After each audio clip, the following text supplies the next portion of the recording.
दिलीप लांडे बोलतायत, आपण थेट त्यांच्या याच्याकडे जाऊयात, बघूयात काय म्हणतायत ते। लोकांना चांगलं ज्ञान आहे आणि गेले अनेक महिने रोज सकाळ संध्याकाळ तुमच्या माध्यमातून लोकांनी पाहिलेल्या बातम्या, काही चेहरे टीव्हीवर आल्यानंतर टीव्ही बंद करतात, अशा पद्धतीच्या बातम्याबद्दल उत्तर देणं माझ्यासारखा एक सामाजिक कार्यकर्त्याला ते बरोबर वाटत नाही। मुख्यमंत्र्यांनंतर आता त्यांच्या मुलाला देखील टार्गेट केलं जातं, वारंवार चिखलफेक किंवा असे आरोप प्रत्यारोप करून काय मिळतं किंवा काय नेमका उद्देश असावा? तुमच्या माध्यमातून एखाद्या नामांकित समाजाचा ज्यांच्यावरती विश्वास आहे, समाजाची जे संपूर्ण कुटुंब सेवा करत आहे, अशा लोकांचं नाव घेतल्यानंतरच तुमच्या माध्यमातून लोकांसमोर जाण्याची एक प्रसिद्धी मिळते। याविषयी काही चर्चा झाली श्रीकांत शिंदे यांच्याशी किंवा या संदर्भात काही तक्रार दाखल करणार काय? असे विषय चर्चेसाठी घेण्यासाठी आदरणीय माझ्या पक्षाचे नेते, महाराष्ट्राचे मुख्यमंत्री शिंदेसाहेब असतील, आमचे युवा नेते डॉक्टर श्रीकांतजी शिंदे असतील, त्यांच्याकडे एवढा वेळ नाहीये। लोकांच्या व्यथा, लोकांची सेवा, लोकांना मान सन्मान देण्यासाठी त्यांच्याकडे वेळ आहे। तर आपण पाहतो आहोत, संजय राऊतांनी नव्यानं आरोप केलेले आहेत। सुरक्षा कमी केल्यानंतर संजय राऊतांना धमकी आलेली आहे। गुंड राजा ठाकूर या गुंडाला मारण्याची सुपारी दिल्याचा आरोप संजय राऊतांनी केलेला आहे आणि मुख्यमंत्री एकनाथ शिंदे यांचे सुपुत्र खासदार डॉक्टर श्रीकांत शिंदे यांच्यावरती त्यांनी थेट आरोप केलेला आहे। राऊतांनी गृहमंत्री देवेंद्र फडणवीसांना पत्र दिलेलं आहे आणि या पत्रामध्ये त्यांनी आपल्या जीवाला धोका असल्याची गोष्ट नमूद केलेली आहे। त्याचबरोबर आपली सुरक्षा व्यवस्था कमी केल्याचं सुद्धा त्यांनी नमूद केलेलं आहे। त्यामुळे आता संजय राऊतांच्या जीवाला खरोखरच धोका आहे की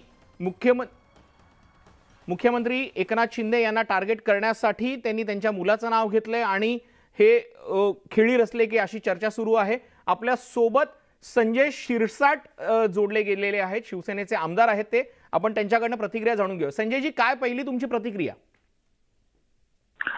संजय राऊत हा स्टंटबाजी करणारा नेता आहे, त्याला स्टंटबाजी करण्यामध्येच इंटरेस्ट आहे। या त्यांच्या आरोपाचं एवढं सिरियस घेण्याचं कारण नाही।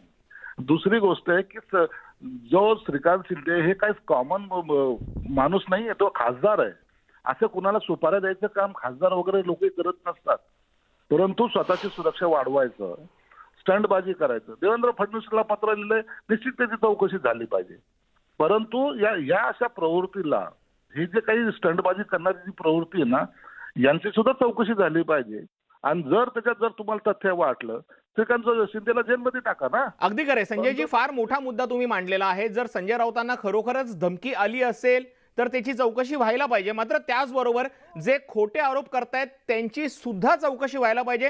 हा एक महत्त्वाचा मुद्दा तुम्ही या निमित्तानं मांडतायत। बरोबर आहे ना, एक कुठपर्यंत चालणार आहे? महाराष्ट्रामध्ये दुसरं काही कामं उरले नाहीत का? सुपारा द्यायचं काम काय बिहार आहे का? हा बिहार राज्य नाहीये, हे महाराष्ट्र राज्य आहे। इथं कायद्याने सर्व चालणार आहे, कोणावर अन्याय होणार नाही याची काळजी घेतली जाणार आहे। आणि मग जर अशी स्टंटबाजी करत असेल आणि महाराष्ट्राचं राजकारण गढूळ करायचा प्रयत्न करत असेल तर निश्चितच याची गंभीर दखल सीएम सुद्धा घेतील आणि डेप्टी सीएम सुद्धा घेतील। संजयजी, तुमचाच प्रश्न पुढे नेऊन तुम्हाला विचारायचा होता की तुम्ही म्हणतात की राऊत स्टंटबाजी करतायत। राऊतांनी गृहमंत्र्यांना लिहिलेल्या पत्रामध्ये त्यांनी स्पष्ट उल्लेख केलाय की माझी सुरक्षा व्यवस्था कमी केलेली आहे। जर तुम्हाला तुमची सुरक्षा पूर्ववत करायची आहे तर तसं पत्र ते देऊ शकत होते, मात्र असा आरोप करण्याची आवश्यकता आहे का? स्टंटबाजी केल्याशिवाय सुरक्षा वाढणार नाही हे त्यांना माहिती आहे। का सुरक्षा द्यायची यांना? कोणतं हे हिट लिस्टवर आहे ते कुणाच्या? काय यांच्यापासून महाराष्ट्राला धोका आहे किंवा कोणत्या गुन्हेगार यांच्या पाठीशी लागलेले आहेत? हे असे एखादं पत्र दिलं तर त्याचा परिणाम गंभीर दखल घ्यावी लागते। मग नको बाबा हे, परंतु 4 पोलीस आणखी पाठवा त्यांच्या सुरक्षितेसाठी, मग त्यांच्या गराड्यामध्ये यांना स्टेटमेंट करायला सोपं होतं। हा त्याचा मागचा त्यांचा उद्देश असतो। धन्यवाद संजयजी तुम्ही दिलेल्या प्रतिक्रियेबद्दल। तर हे होते शिवसेनेचे आमदार संजय शिरसाट, ज्यांनी संजय राऊतांच्या आरोपांना प्रत्युत्तर दिलेलं आहे।